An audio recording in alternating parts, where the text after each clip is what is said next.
2,700만 원.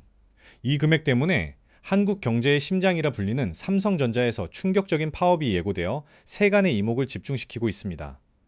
평균 연봉 1억 5,800만 원을 받는 근로자들이 과연 무엇 때문에 파업이라는 초강수를 두게 된 것일까요?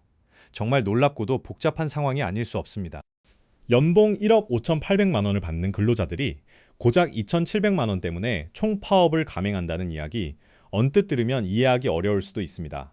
하지만 이 숫자가 내포하는 의미는 단순히 돈 이상의 가치를 지니고 있습니다.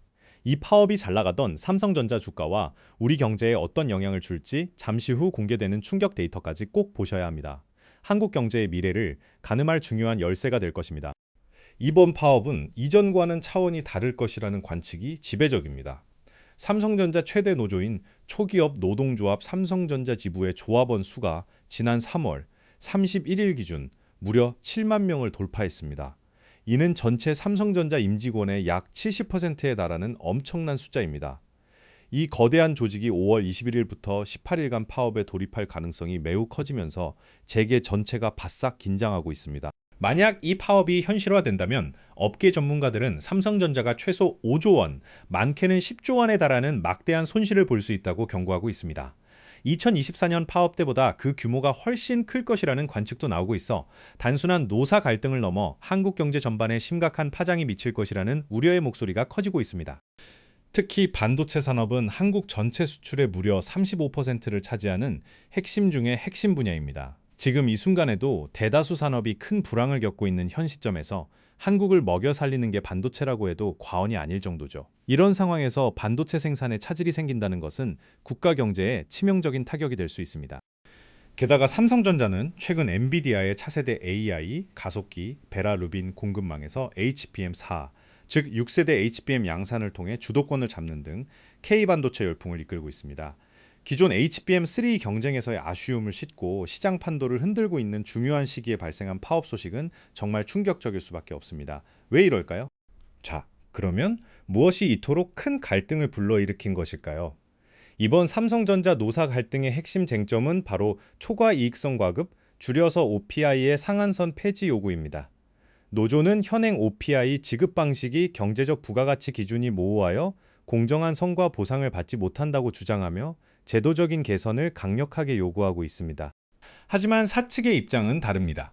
OPI가 초과 달성하기 어려운 사업부의 직원들이 상대적 박탈감을 느낄 수 있다는 점을 우려하고 있습니다. 특정 부서에만 과도한 성과급이 집중될 경우 다른 사업부 직원들의 사기 저하로 이어질 수 있다는 것이죠. 그럼에도 불구하고 사측은 임금 6.2% 인상이라는 파격적인 제안을 내놓으며 협상의 물꼬를 트려 했습니다. 사측은 임금 인상 외에도 파격적인 추가 보상안을 제시하며 노조를 설득하려 했습니다. 전 직원에게 자사주 20주를 지급하고 무주택 직원들에게는 최대 5억 원까지 연 1.5%의 파격적인 저금리로 주택 자금을 대출해주는 주택대부 제도를 신설하겠다고 약속했습니다. 이는 직원들의 주거 안정을 위한 전향적인 조치로 평가받을 만합니다. 또한 가족 복지 혜택도 대폭 늘렸습니다. 출산 경조금을 첫째 100만 원, 둘째 200만 원, 셋째 500만 원으로 무려 3배에서 5배까지 인상했습니다. 여기에 100만 원 상당의 임직원 몰포인트까지 지급하는 등 사측은 직원들이 잘 살 수 있도록 돕겠다는 강한 의지를 여러 방면으로 내비쳤습니다. 이 정도면 사측의 노력이 대단하다고 볼 수 있습니다. 특히 반도체, DS 부문 메모리 사업의 경우 영업이익 100조 원을 달성하면 OPI 100%를 특별 포상하겠다는 파격적인 안까지 제시했습니다. 사측으로서는 정말 최대한의 양보를 한 것이라고 볼 수 있는데요. 그럼에도 불구하고 노조는 이 제안을 일축하며 협상이 최종 결렬되었습니다. 대체 왜 이런 파격적인 제안을 노조는 받아들이지 않은 것일까요? 노조는 사측이 올해만 OPI 상한제도 폐지를 해주겠다고 한 것에 대해 아예 제도화를 요구하고 나섰습니다. 즉 일회성이 아닌 영구적인 제도 변경을 원한다는 것이죠. 사측이 이를 거부하자 노조는 지방노동위원회에 사측의 불성실교섭 여부에 대한 판단을 요구하는 등 강경한 태도를 이어가고 있습니다. 이제부터 진짜입니다. 이들의 갈등의 골은 어디까지 깊어진 걸까요? 일각에서는 노조의 요구가 메모리 사업부 위주라는 비판도 제기됩니다. 노조의 요구안을 지난해 성과급 지급률에 대입해보면 기존의 연봉의 47%를 받았던 시스템 LSI 및 파운드리 사업부의 지급률은 고작 11%로 급락하게 됩니다. 하지만 메모리 사업부가 주축인 노조는 이를 크게 신경 쓰지 않는 모양새입니다. 사업부 간의 불균형이 더욱 심화될 수 있다는 우려도 나옵니다. 실제로 삼성전자 내부에서는 이미 DS와 DX 부문 간, 그리고 DS 내에서도 메모리 사업부와 다른 사업부 간의 갈등이 최고조에 달하고 있다는 이야기가 들립니다. SK 하이닉스는 메모리 사업만 진행하기에 직원 간 성과급 차이가 적지만 삼성전자는 다양한 사업부를 운영하는 특성상 이러한 불균형이 커질 수밖에 없는 구조적 한계가 존재합니다. 여기서 끝이 아닙니다. 더욱 놀라운 사실은 노조 지도부가 파업에 참여하지 않는 직원들을 사실상 강제 전환 배치나 해고의 1순위로 분류하겠다고 언급했다는 점입니다. 심지어 파업 기간 중 회사에 협조적인 직원을 신고하면 포상을 주는 제도까지 운영하겠다며 조합원들에게 파업 동참을 강하게 압박하고 있습니다. 과연 이런 방법이 올바른 방향일까요? 하지만 이러한 압박에도 불구하고 실제로 파업 참여율이 저조할 것이라는 전망도 나옵니다. 2024년 총 파업 당시 전체 조합원 2만 8천 명 중 실제 파업에 참여한 인원은 1만여 명에 불과했습니다. 이는 약 35% 정도의 참여율입니다. 사측이 이미 업계 최고 수준의 보상안을 제시했기 때문에 이번에도 타결을 원하는 노조원의 참여율은 예상보다 낮을 수 있다는 분석입니다. 파업의 실효성에 대한 의문이 제기될 수 있습니다.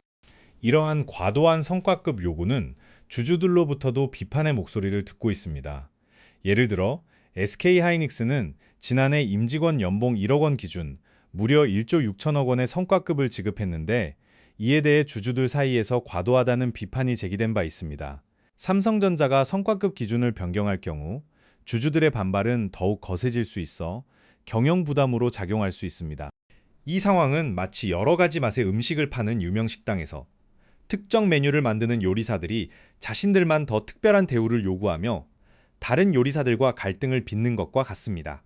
이 식당은 손님들의 큰 사랑을 받고 있지만 내부 갈등이 계속된다면 결국 식당 전체의 명성과 맛에도 영향을 미칠 수 있겠죠. 삼성전자라는 거대한 조직도 마찬가지입니다. 이번 파업 사태는 단순한 노사 갈등을 넘어 한국 경제의 미래와 직결될 수 있는 중대한 문제입니다. 세계 반도체 시장의 주도권을 놓고 미국과 중국의 기술 전쟁이 치열하게 펼쳐지는 이 시점에서 내부의 갈등이 외부 경쟁력 약화로 이어질 수 있다는 점은 매우 우려스러운 부분입니다. 한국 경제의 큰 축을 담당하는 삼성전자의 안정은 국가적 과제이기도 합니다. 잘 나가던 삼성전자 주가에 과연 어떤 영향을 미치게 될까요? 단기적으로는 불확실성이 커지며 투자 심리 위축으로 주가에 부정적인 영향을 줄 수 있습니다.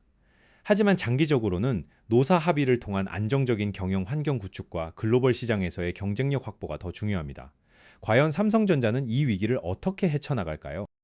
여러분은 이번 삼성전자 파업 사태에 대해 어떻게 생각하십니까? 한국 경제와 우리 주식 시장에 미칠 영향, 그리고 노조와 사측의 입장에 대해 자유롭게 댓글로 여러분의 소중한 의견을 들려주세요. 다음 시간에도 더욱 깊이 있는 이슈로 찾아뵙겠습니다.